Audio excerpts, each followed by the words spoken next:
Narito na ang mahahalagang balita mula sa PNA Headlines. Pagka-uwi sa Pilipinas mula sa ASEAN Summit sa Malaysia, dumayo naman sa Bulacan si Pangulong Ferdinand R. Marcos Jr. para kumustahin ang agrikultura sa lalawigan. Dinalaw ni Pangulong Marcos ang Metro Pacific Fresh Farms or MPFF sa San Rafael, Bulacan ngayong araw. Ang MPFF ang una at pinakamalaking greenhouse facility sa bansa.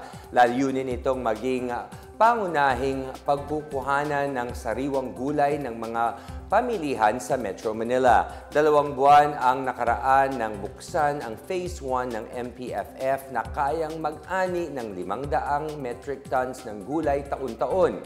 Ayon kay Metro Pacific Investments Corporation President Manuel V. Pangilinan, plano nilang makapagtayo ng 10 greenhouses na tulad ng MPFF sa buong bansa. Ibinahagi naman ni Pangulong Marcos sa mga lokal na magsasaka ang plano ng gobyerno na matupad ang floor price ng bigas. Nakipag-usap ang Pangulo, Agriculture Secretary Francisco Tiu Laurel Jr. at National Food Authority Administrator Larry Lacson sa mga magsasaka sa warehouse ng NFA sa San Ildefonso. Ito'y anyay para protektahan ang kita ng mga magsasaka habang pinapanatiling abot-kayang presyo ang bigas sa mga pamilihan. Titiyakin nilang hindi malulugi ang mga magsasaka tuwing nagbebenta sila ng kanilang ani.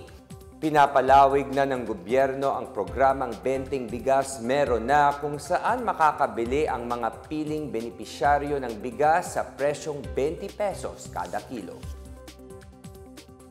Hindi nasusukat sa isang survey lang kung mapapagkatiwalaan ang isang opisyal ng gobyerno ayon kay Pangulong Ferdinand R. Marcos Jr.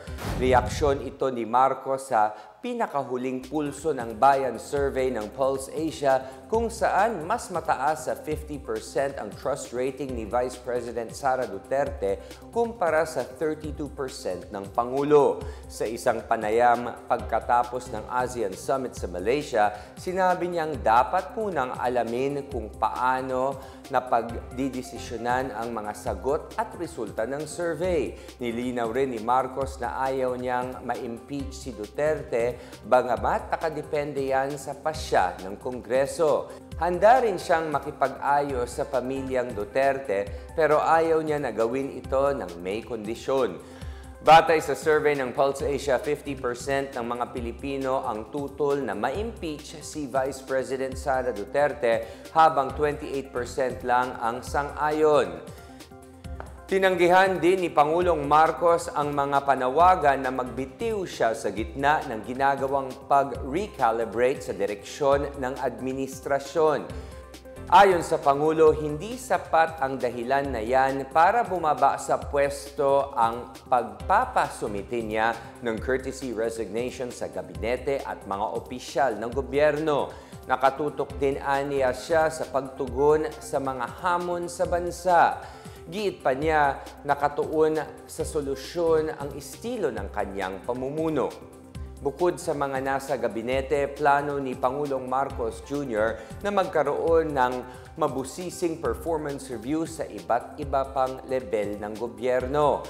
Muli rin niyang tiniyak na pagagandahin ang takbo ng gobyerno para matugunan ang pang-araw-araw na pangangailangan ng mga Pilipino. At sa iba pang balita, posible makaranas ng bagyo ang Pilipinas sa darating na Hunyo.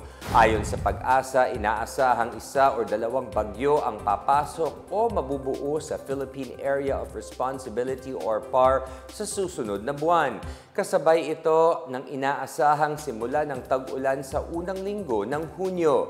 Senyales anya ng simula na ng tag-ulan ang mga biglaang pag-ulan sa ilang bahagi ng bansa na dulot ng mga thunderstorm sa hapon o sa gabi. Posibleng maranasan ang pinakamalakas na pag-ulan simula Oktubre. Nasa 10 hanggang 19 na bagyo naman ang posibleng pumasok sa PAR hanggang sa huling quarter ng 2025. Wala pang pumapasok na bagyo sa bansa mula sa umpisa ng taon. Papangalanan ng Pag-asa ang unang dalawang bagyo na papasok sa bansa bilang Auring at Bising.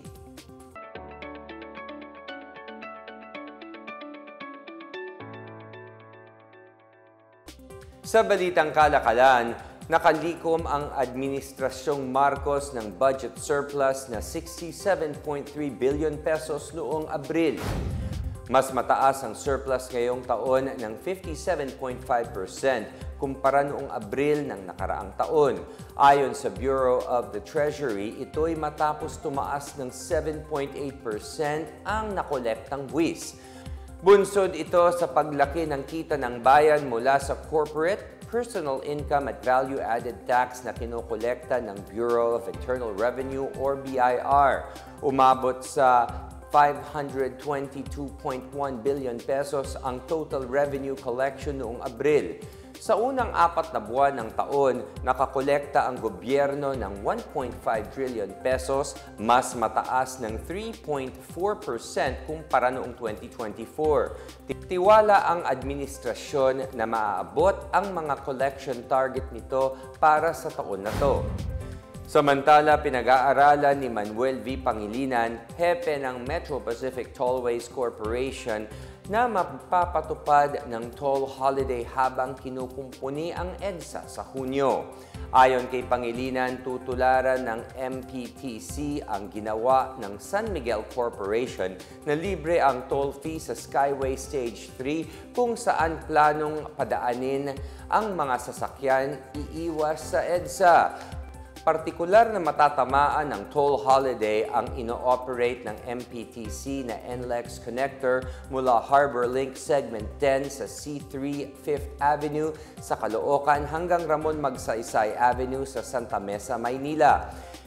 Ipatutupad ang toll holiday kasabay ng odd-even number coding scheme na ipapatupad ng 24 oras sa EDSA simula June 16. Magsisimula ang rehabilitasyon ng EDSA sa June 13 at inaasahan magtatagal hanggang 2027.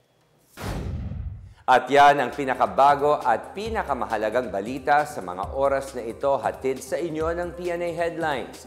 Para sa iba pang mga balita at impormasyon, bisitahin lamang ang aming webpage pna.gov.ph o ang aming Facebook at X account na Philippine News Agency.